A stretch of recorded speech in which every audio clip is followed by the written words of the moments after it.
제가 공독해 드리겠습니다. 4장 8절. 끝으로 형제들아, 무엇이든지 참되며 무엇이든지 경건하며 무엇이든지 옳으며 무엇이든지 정결하며 무엇이든지 사랑받을 만하며 무엇이든지 칭찬받을 만하며 무슨 덕이 있든지 무슨 기림이 있든지 이것들을 생각하라. 너희는 내게 배우고 받고 듣고 본 바를 행하라. 그리하면 평강의 하나님이 너희와 함께 계시리라. 내가 주 안에서 크게 기뻐함은 너희가 나를 생각하던 것이 이제 다시 싹이 나미니 너희가 또한 이를 위하여 생각은 하였으나 기회가 없었느니라. 내가 궁핍함으로 말하는 것이 아니니라. 어떠한 형편이든지 나는 자족하기를 배웠노니 나는 비천에 처할 줄도 알고 풍부에 처할 줄도 알아. 모든 일, 곧 배부름과 배고픔과 풍부와 궁핍에도 처할 줄 아는 일체의 비결을 배웠노라. 내게 능력 주시는 자 안에서 내가 모든 것을 할 수 있느니라. 아멘. 기도하겠습니다. 거룩하신 하나님 아버지, 오늘도 하나님의 귀한 말씀을 듣는 시간입니다. 성령께서 감동해 주시고 또 깨우쳐 주심으로 우리가 다시 한번 말씀의 거울 앞에 우리 자신을 보게 해 주시며 주의 음성을 듣는 시간 될 수 있도록 인도해 주시기 원합니다. 부족하고 연약한 종이 섰사오니 홀로두지 마시고 사용하여 주옵소서. 함께 주의 은혜에서 우리의 심령이 새로워지는 귀한 역사 있게 주옵소서. 감사하며 예수님의 이름으로 간절히 기도드립니다. 아멘. 요즘에는 학생들이 레포트나 이런 숙제들을 이메일로 보냅니다. 그래서 저도 사실 어제 이제 강의하는 중국인 신학교 이제 마무리를 하면서 레포트를 받았는데 다 이메일로 보내왔는데 한 분이 나이가 많으신 분이에요. 컴퓨터를 쓰지 못하시니까 이분은 손으로 직접 다 숙제 레포트를 다 써가지고 어제 저한테 제출해줬습니다. 근데 모처럼 이렇게 손으로 직접 쓴 레포트를 받아보니까 뭔가 인간적인 정이 굉장히 많이 느껴지더라고요. 여러분, 요즘에는 전화, 문자, 카카오톡 이런 것들이 발달돼서 세계 어디나 금방 전화할 수 있고 금방 문자 받아볼 수 있고 금방 사진을 보낼 수 있습니다. 사실 또 어제 중국에서 알던 분이 서울에 왔어요. 그래서 만나서 식사를 같이 하는데 금방 예전에 있던 사람들과 전화하고 또 사진도 보내고 하니까 굉장히 편하고 좋긴 한데 뭔가 좀 애틋한 맛, 좀 보고 싶은데 볼 수 없는 이런 맛은 좀 없다는 생각을 했습니다. 사실 예전에 우리가 숙제를 낸다든지 편지를 쓸 때 손으로 글씨 하나하나 정성껏 쏟아서 쓰다가 틀리면 어떻게 합니까? 에이 하고 다시 처음부터 다시 쓰죠. 쓰고 또 쓰고 이러다 보면 이 정성이 가득한 이 편지를 우리가 좀 보내거나 받을 때 인간미가 느껴지지 않습니까? 그래서 생각을 해보니까 이 서신서도 사실 그런 과정을 통해서 기록된 것이었구나 생각을 다시 한번 하게 됐습니다. 여러분, 사실 이 빌립보서뿐 아니라 모든 서신서들이 그렇지만 이 편지를 쓸 때 얼마나 정성껏 썼겠습니까? 또 사실 예전에 그 고대에 로마에서 빌립보까지 편지 한번 보내는 게 쉬운 일입니까? 참 어려운 기회에 참 좋은 인편을 만나서 이제 편지를 보내게 되는 것인데 그 편지를 쓸 때 대충 쓰겠습니까? 이메일 보내듯이 그저 몇 마디 쓰고 보낼 수 있겠습니까? 할 수 있는 대로 가장 좋은 걸, 가장 적절한 말을 생각하고 또 쓰고 이러지 않았을까 하는 생각을 하게 됐습니다. 그래서 이 빌립보서가 비록 이 4장에 불과한 짧은 서신서지만 이것을 읽어보면 바울이 얼마나 생각하고 또 생각하고 썼을까 하는 그런 마음이 느껴집니다. 또 가장 소중한 말, 여러분 예전에는 사실 이 종이가 또 이렇게 귀하지 않습니까? 파피루스 혹은 양피지 이런 것에 편지를 쓰는데 용지가 제한이 되어 있습니다. 비쌉니다. 그래서 여러분 옛날 고대의 파피루스를 보면 빈틈없이 빽빽하게 쓴 것들을 많이 봅니다. 그만큼 할 말은 많은데 쓸 수 있는 공간이 없는 거죠. 그렇게 해서 참 비록 이 사장에 불과한 이 짧은 서신이지만 이 안에 빌립보 성도를 향해서 가장 큰 사랑, 또 가장 좋은 권면 그런 것들을 생각하며 썼겠다 이런 생각을 다시 한번 하게 됐습니다. 사실 우리가 빌립보서를 보면서 사도 바울의 그 마음이 참 그대로 절절하게 읽혀지는 이유가 아마 그런 탓이 아닌가 하는 생각도 하게 됩니다. 사도 바울은 지난주에 말한 것처럼 이제 빌립보 성도들에게 하나님을 믿는 자로서 예수 그리스도 안에서 어떻게 하면 가장 항상 기뻐하고 또 아름답고 행복하게 주님을 닮아가며 살 수 있는가, 그것을 여러 가지로 고민을 했는데, 이제 보니까 끝으로, 이 끝으로라는 말이 예사롭지 않은 것이 공간이 이제 없구나. 쓰고 싶은 말은 많지만 이제는 밑에 끝이 보여요. 그러면 어떻게 합니까? 끝으로 정말 내가 꼭 하고 싶은 말 다시 한 번 더 요약해서 써야지, 이런 생각하지 않겠습니까? 아마 그런 마음이 끝으로 형제들아 무엇이든지 참되며 무엇이든지 경건하며 이렇게 무엇이든지 최고 좋은 것들로 이제 마무리를 짓고 싶어하는 사도 바울의 그 마음이 느껴지는 것이죠. 그래서 아무튼 이 여백이 남지 않았는데 이제 마무리로 치면서 사도 바울은 이렇게 편지의 끝을 장식합니다. 자, 최선의 삶을 살아. 그래서 끝으로 형제들아 무엇이든지 참되며 무엇이든지 경건하며 무엇이든지 옳으며 무엇이든지 정결하며 무엇이든지 사랑받을 만하며 무엇이든지 칭찬받을 만하며 무슨 덕이 있든지 무슨 기림이 있든지 이것들을 생각하라. 너희는 내게 배우고 받고 듣고 본받을 행하라. 그리하면 평강의 하나님이 너희와 함께 계시다. 근데 이 본문 말씀이 참 아름다운 말씀인데 때로는 이 개역 성경이 번역이 조금 어렵게 된 경우가 많아요. 그래서 다른 성경, 예를 들면 공동 번역을 보면 조금 더 이 부분이 이해하기가 쉽게 되어 있더라고요. 제가 잠깐 공동 번역을 읽어드리면 이렇습니다. 형제 여러분, 끝으로 여러분에게 당부합니다.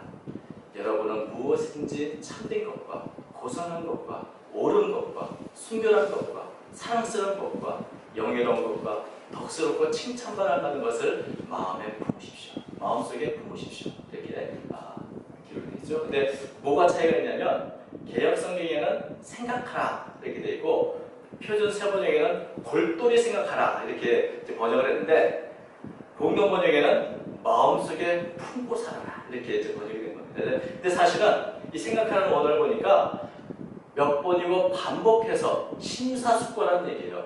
그러니까 몇 번이고 이 무엇인지 경건하고 좋은 것들을 반복해서 생각하는 그 의미의 말이기 때문에 늘 유념하며 살라는 말이죠. 그런 얘기는 다시 말하면 이 공동번역처럼 마음속에 늘 그 마음 품고 살아라는 말이 그래서 번역이 잘 됐다고 이해가 됐다는 그런 이해가 더 쉽다는 말씀을 하고 있는 겁니다. 그래서 생각을 갖는다는 것은 사실은 마음에 품는다는 것이거든요. 마음에 우리가 흔히 하는 말 중에 이런 거 있지 않습니까? 마음에 생각을 낳고 생각이 행동을 낳고 행동이 습관을 낳고 습관이 결국 자신의 운명을 낳는다 이런 말을 흔히 하는데 이 생각하고 마음이 서로 연결되어 있습니다. 그래서 마음에 품는다는 것은 곧 깊이 늘 생각한다는 것이고 깊이 생각하고 그 마음을 유념한다는 것은 곧 마음을 담아둔다는 것이죠. 그래서 어떤 마음, 어떤 생각을 가지고 있는가 그것이 사실 굉장히 중요합니다. 어떤 생각을 하는 것 그것이 바로 우리의 삶을 결정짓기도 한다.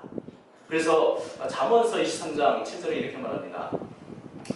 대저 그 마음의 생각이 어떠하면 그 위인도 그러한즉 그가 네게 먹고 마시할지라도 그의 마음은 너와 함께 하지 아니하리라. 다시 말하면 그 사람이 어떤 사람인가를 알려면 그가 뭘 생각하는가 생각하는 것을 보면 그 사람이 어떤 사람인가를 알 수 있다는 것이죠.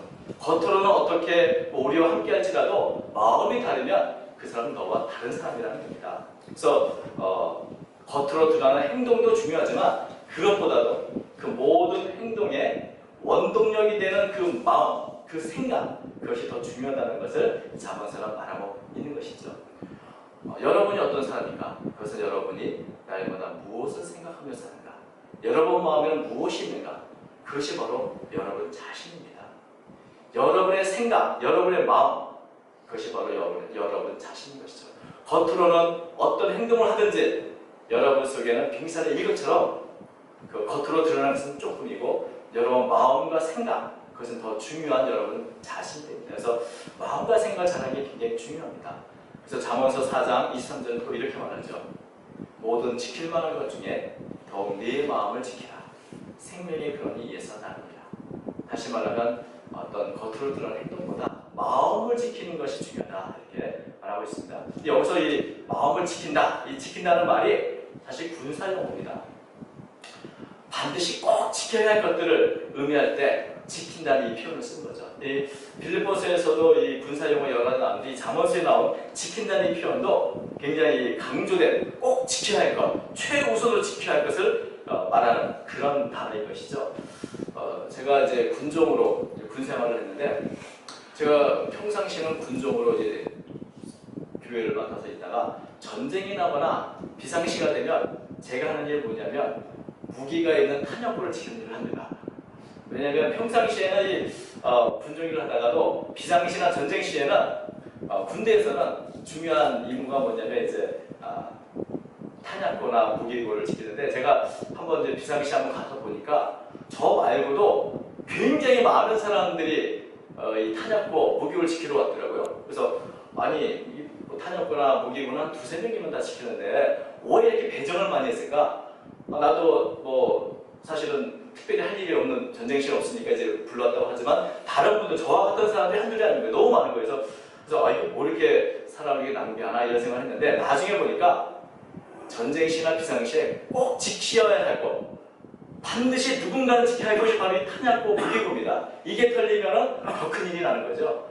그래서 뭐 많은 지켜야 할 것들이 많지만 그 중에 가장 중요한 장소, 이 탄약고를 지켜야 되는 걸 꼭 지켜야 되는 거구나 이런 것이죠. 그렇게 지켜야 되는 것, 그것이 바로 잠언서는 네 마음이라는 겁니다. 어떤 형편이든지 가장 먼저 지켜야 할 것이 바로 네 마음이다. 왜?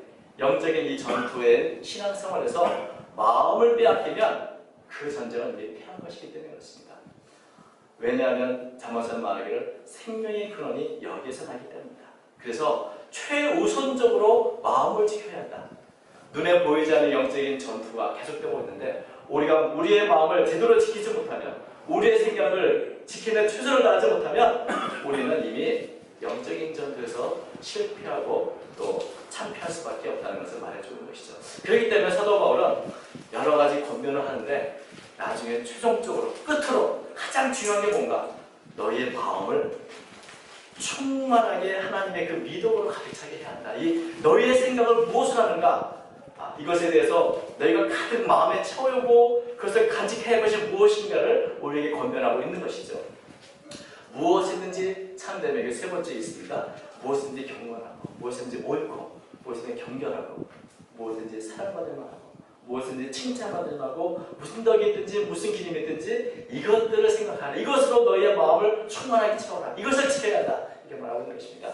제가 단어를 하나하나 좀 원어로 이렇게 비교해서 좀 찾아봤습니다. 그랬더니 참되다. 먼저 이제 무엇인지 참되며, 참된 것이 뭡니까?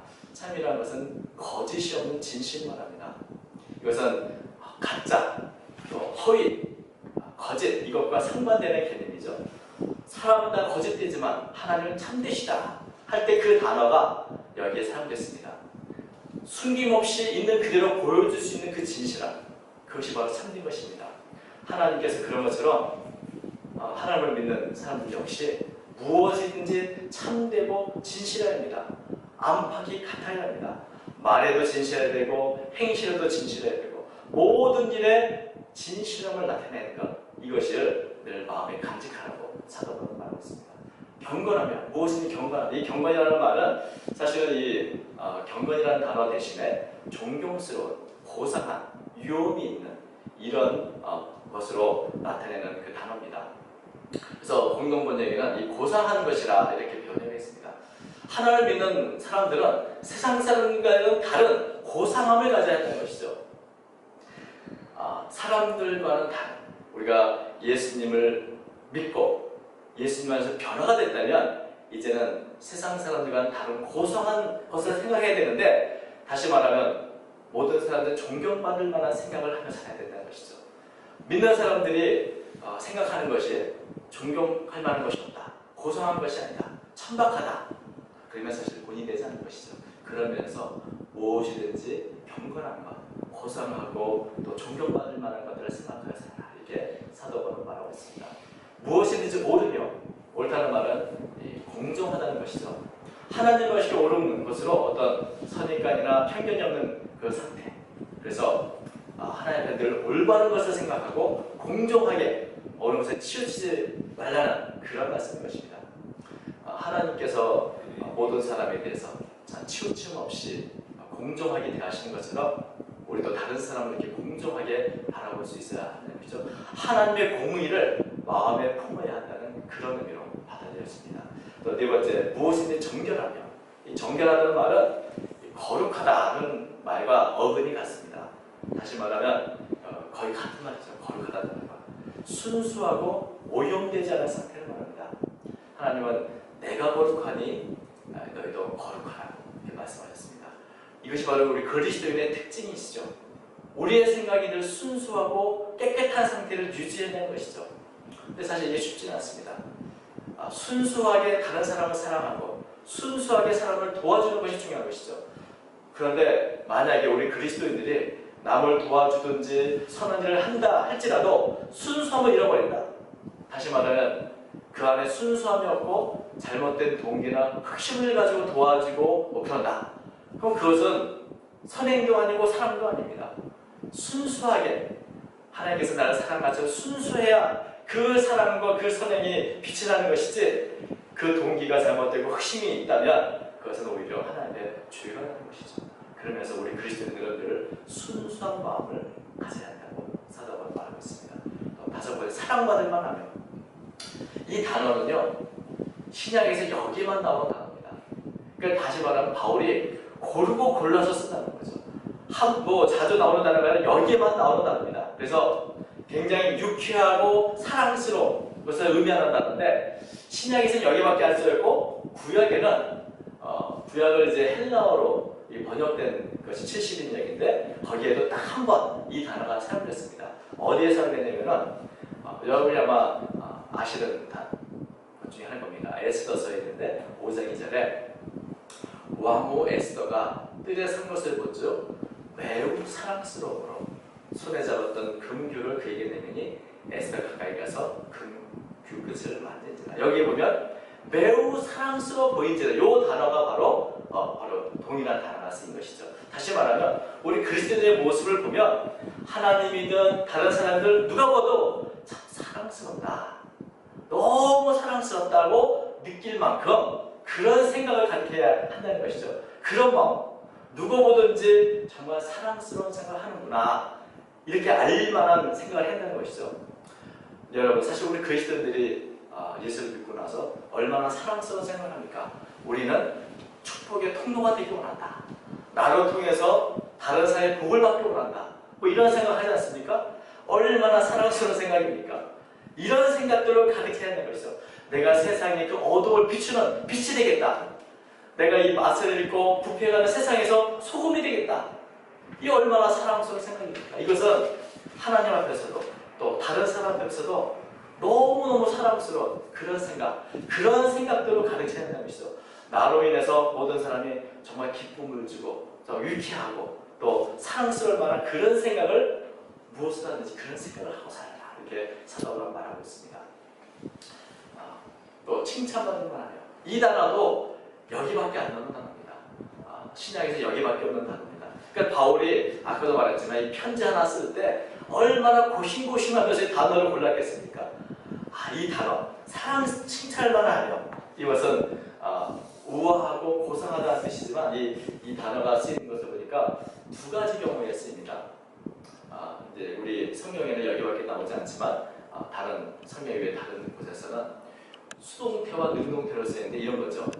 내가 다른 사람을 참 우아하다고 칭찬할 때 사용하거나, 혹은 다른 사람이 나를 참 우아하고 고상하다고 칭찬할 때 그때 사용되는 단어입니다. 다시 말하면 이 사도 바울의 의미는 그리스도인들은 다른 사람을 칭찬하거나 혹은 칭찬을 받거나 그런 생각을 하는 겁니다. 함부로, 이걸 거꾸로 말하면 다른 사람을 욕하거나 욕먹을 생각은 하지 말라는 뜻이죠. 누가 보든지 칭찬할 만하든지 칭찬을 받을 만하든지 이런 생각으로 가득 차야 그리스도의 생각이지, 욕먹을 생각, 잘못된 생각은 하지 말라. 그것이 사도 바울의 말하는 것이죠. 그래서 사도 바울이 이렇게 결론을 냈습니다. 무슨 덕이 있든지 무슨 기림이 있든지 이것들을 생각하라. 그래서 무슨 덕, 무슨 기림, 여기서 말하는 이 덕이라는 것은 이제 어떤 도덕적인 미덕 아닙니까? 그리고 이 기림이라는 칭찬받은, 칭찬과 찬양을 받을 만한 것을 의미하는데, 이것은 무엇을 의미하냐? 앞에 나온 이 여러 가지 6가지의 그 미덕들, 이 모든 것을 통과하는 것을 말할 때 이 모든 것들이 바로 하나님 앞에서 아름다운 덕스러운 것이고 또 칭찬과 찬양을 받을 만한 것이기 때문에 무엇이든지 바로 이런 것들로 생각하기를 힘쓰라는 것이죠. 그래서 이런 것들로 너희 마음을 가득 채워라. 어떻게 하든지 이런 아름다운 미덕으로, 어떻게 하든 이렇게 칭찬받을 만한 것으로 너희의 마음을 가득 채운다면, 그렇다면 우리의 삶이 얼마나 더 아름답고 풍성해집니다. 이것이 이제 마지막 권면을 하고 있는 것이죠. 그리고 사도 바울은 이제 마지막이 아니죠. 그 권면의 끝에 이렇게 말합니다. 너희는 내게 배우고 받고 듣고 본받을 행하라. 그리하면 평강의 하나님이 너희와 함께 계시다. 지난번에도 말했지만 사도 바울은 늘 빌립보 성도들에게 나를 본받으라고 말합니다. 너희가 보는 것, 듣는 것, 배운 것, 사실 여러분 우리의 생각은 어디서부터 옵니까? 우리가 보는 것에서부터 옵니다. 우리가 듣는 것에서부터 옵니다. 우리가 배운 것에서부터 우리의 생각이 시작됩니다. 그러면서 사도 바울은 너희들은 다른 것 보지 말고 내가 살아온 것, 내가 너희에게 가르친 것, 너희가 나를 통해서 배워본 것, 그런 것들을 보면서 살아가라는 것이죠. 한마디로 말하면 사도 바울은 자신을 본으로 세상에 옵니다. 세상 이야기 듣지 말고 세상이 가르치고 배우지 말고 내가 가르친 것, 내가 본을 보인 것, 그것들을 너의 생각의 재료로 삼으라고 말씀하고 있는 것입니다. 사도 바울은 물론 빌립보서에서 나는 아직 완성되지 못했다. 나도 여전히 표대로 달려간다. 그러나 한 가지 분명히 말했던 것은 내가 달려가는 방향은 옳다는 겁니다. 내가 달려온 그 방향대로 너희도 이 방향으로 달려오면 조금도 틀리지 않으니 나한테 배우고 받고 듣고 본마대로 행하라. 그리하면 평강의 하나님이 너희와 함께 계시다. 내가 누리고 있는 이 평강, 그것을 너희도 누릴 수 있을 것이라는 그런 말씀을 하고 있는 것입니다. 사실 우리가 배운 사도 바울에게 정말 배운 대로만 한다면, 들은 대로만 한다면, 우리가 사도 바울에게 본 대로만 한다면 우리는 가장 아름다운 삶을 살 것은 틀림이 없습니다. 사도 바울은 예수님을 닮기 애썼던 것처럼 우리도 그처럼 조금씩 예수님을 닮아가게 될 것입니다.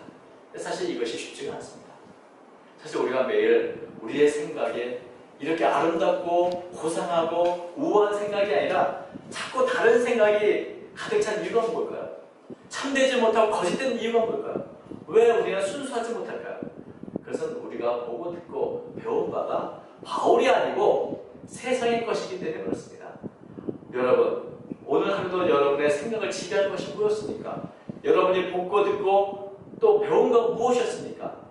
우리는 성경이 아니라 세상적인 것, 특별히 지금은 인터넷 시대이기 때문에 우리가 조금 조심하지 않으면 여러 가지 잘못된 생각이 우리에게 찾아올 수 있습니다. 여러분, 저도 영화를 굉장히 좋아하는데 좋은 생각을 주는 좋은 영화보다 나쁜 생각을 하게 하는 나쁜 영화들이 더 많은 것이 현실이고 미스미디어의 영향 아래서 살고 있기 때문에 사도 바울이 말한 것처럼 그렇게 고결하고 좋은 생각보다는 이런 미스미디어의 영향 때문에 잘못된 생각들, 그런 것들 내 생각과 내 마음을 가득 채우고 있다는 것입니다. 그럴 때 우리는 매일같이 성경을 읽고 묵상하고 또 사도 바울이 전해준 바, 이 사도 바울의 삶과 그래서 묵상하면서 그 말씀을 암송하면서 살아가는 것이 굉장히 중요한 것이죠. 그렇게 함으로 우리의 마음이 하나님께서 주신 생각으로 가득 차게 되고 우리는 오히려 알지 못한 사이에 덕스럽고 기름을 받을 만한, 칭찬받을 만한 것으로 채워지게 되는 것입니다. 사도 바울은 이런 것을 우리 빌립보 성도들에게 권면하고 이제 편지를 마무리하면서 바울이 빌립보 성도들에게 꼭 알려주고 싶은 것 하나를 더 말하고 있죠. 그래서 빌립보 성도들의 헌신에 대한 감사 그리고 그 헌신에 대한 의미를 이렇게 설명하고 있습니다. 10절 말씀 보니까 내가 주 안에서 크게 기뻐하면 너희가 나를 생각하던 것이 이제 다시 쌓이게 나니니 내가 또한 이를 위하여 생각은 하였으나 기회가 없었느니라. 사도 바울은 빌립보 성도들을 통해서 물질적인 도움을 받았습니다. 사도 바울은 그것을 굉장히 기쁘게 생각했는데 그것은 사도 바울이 어렵고 궁핍할 때 도와줘서 고맙다는 것이 아니었습니다. 왜냐하면 빌립보 성도들이 이렇게 하나님을 사랑하는 표현을 이렇게 하였구나 하는 그런 것들 때문에 감사했다는 것이죠. 사도 바울은 말하기를 나는 사실은 그런 물질에 매이는 삶을 사는 사람은 아니라는 것을 고백합니다. 11절부터 13절 보면 그랬습니다. 내가 궁핍함으로 말하는 것이 아닙니다. 어떤 형편이든지 나는 자족하기를 배웠습니다. 나는 비천에 처할 줄도 알고 풍부에 처할 줄도 알아.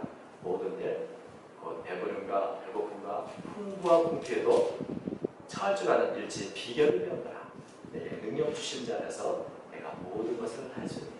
사도 바울은 나는 자족하기를 배웠다.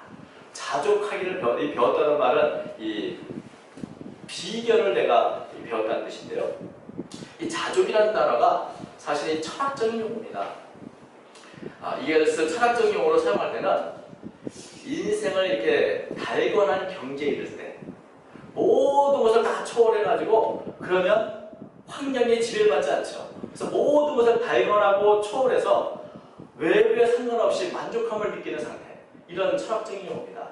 그래서 우리나라의 어떤 말 표현을 하자면 해탈의 경지에 이른 것이거나 도사가 된 거죠. 거기는 이제 달관한 현실이나 이런 세상 일에 조금 더 매이지 않는 그런 상태가 바로 이 자족한다는 뜻입니다. 그래서 이런 철학가나 많은 사람들은 그런 목적, 그렇게 어떤 환경에 지배받지 않는 그런 상태에 되기 위해서 부단히 수양을 하기도 합니다. 우리 우리 스님들이 이렇게 수양하는 이유도 다 그런 거 아니겠습니까? 그런데 사도 바울이 동일한 단어를 정반대의 의미로 사용합니다. 수양을 통해서 얻어지는 단계가 아니라 예수 그리스도를 통해서 얻어지는, 예수님으로 인한 자족함, 그것을 우리가 말하고 있는 것입니다. 사도 바울은 나는 그리스도 때문에 나는 만족하는 삶을 살고 있다. 어떤 내 수양과 내 노력으로 일어나는 것이 아니라 예수님이 내게 주시고 예수님 때문에 나는 늘 만족한 삶을 살다는 그런 고백을 하고 있는 것입니다. 그러니까 아까 말한 철학적인 용어는 전혀 정반대의 의미이죠. 노력을 통해서가 아니라 나는 그리스도 때문에 나는 늘 만족한다. 그리스도가 없다면 내 환경이 아무리 좋고 아름답고 풍부할지라도 나는 결코 만족하지 못할 것이다. 그러나 내가 비록 어떤 형편이든지 그리스도니까 내 안에 있다면, 내가 그리스도 안에 있다면 나는 기뻐할 수 있고 감사할 수 있고 평강을 누릴 수 있고 나는 늘 만족하면서 살 수 있다. 나의 자족함의 비결은 바로 여기 있다는 것을 말하고 있는 것입니다. 그러면서 이 자족이라는 것은 하나님을 의지하고 하나님 때문에 오는 내가 누리는 그런 만족한 삶을 의미하는 것입니다. 그래서 사도 바울은 이것을 능력이라고 표현했습니다. 나는 이런 능력을 그리스도부터 받았다. 그것이 바로 13절 말씀이죠. 내게 능력 주시는 자. 이 능력이 뭡니까? 자족할 수 있는 능력입니다. 내게 능력 주신 자 안에서 내가 모든 것을 할 수 있습니다. 우리가 되게 자족한다라고 할 때 흔히 체념한다는 말하고 같은 것으로 생각합니다. 어쩔 수 없으니까, 할 수 없으니까 그냥 만족하자, 그냥 받아들이자, 그런 체념으로 생각하는 경우가 많습니다. 또는 포기하자, 이런 것으로 생각하는 경우가 많은데 사실은 자족함과 체념과 포기는 전혀 다른 것입니다. 할 수 있는 능력, 이 능력이 바로 자족하는 것입니다. 그래서 이 능력을 가지면 늘 행복함을 누릴 수 있습니다. 돈이 있든지 없든지, 배가 부르든지 배가 고프든지, 매를 맞든지 채찍으로 맞든지, 병이 들었든지 건강하든지, 외부의 환경이 전혀 영향받지 않는, 늘 변절되지 않고 내 마음과 생각을 지켜가면서 살아가는 그 강한 능력, 그것이 바로 자족함이라 하는 것입니다. 여러분, 우리의 환경은 늘 바뀝니다. 사도 바울도 말합니다. 나는 풍부에 처할 때도 있었고 비천에 처할 때도 있었다. 사도 바울의 환경도 늘 이렇게 왔다 갔다 했다는 것이죠. 변없는 환경이 아니라 늘 풍부와 비천 속에서, 그러나 나는 언제나 변함없는 기쁨을 누리며 만족하며 살 수 있다. 높으면 높은 대로, 낮으면 낮은 대로 사도 바울은 늘 기쁨을 유지하고 만족할 수 있다.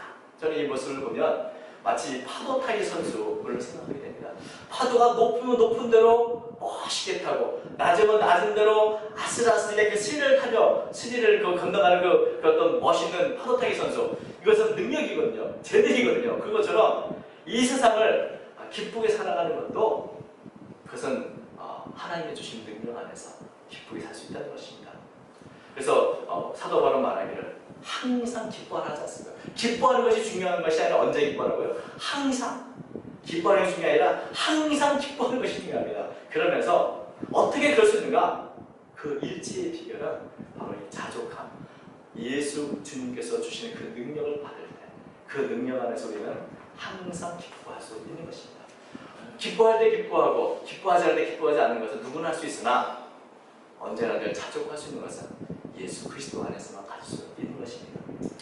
그래서 이 자족함의 비결을 배운 사도 바울은 항상 기뻐했고 항상 행복한 비결을 가지고 있다는 고백을 하고 있는 것입니다.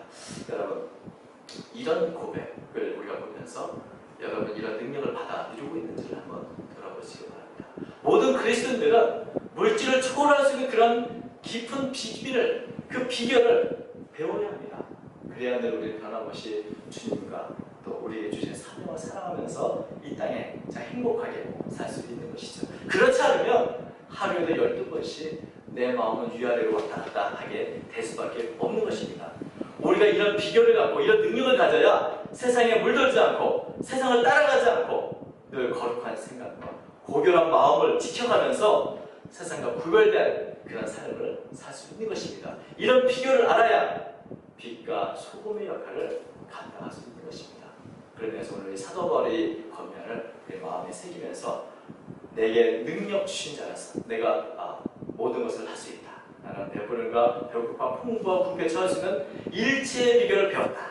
이런 사도 바울의 고백이 바로 저와 여러분들의 비결이 고백이 되시기를 주의 이름으로 축원드립니다.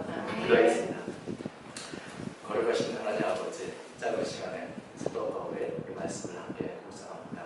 주님, 우리가 주님을 알고 있지만 주님만으로 만족하지 못하는 저희들을 긍휼을 주시고 사도 바울에게 주셨던 이 자족하는 능력을 저희들에게 허락하여 주셔서 늘 주님 앞에 만족하고 기뻐하며 살아가는 제가 되도록 도와주옵소서. 또한 빌고 원하는 것은 무엇인지 참되고 정결하고 또 주님 것이 아름다운 생각과 또 삶을 통해 영광을 주게 되도록 붙잡아 주시기 바랍니다.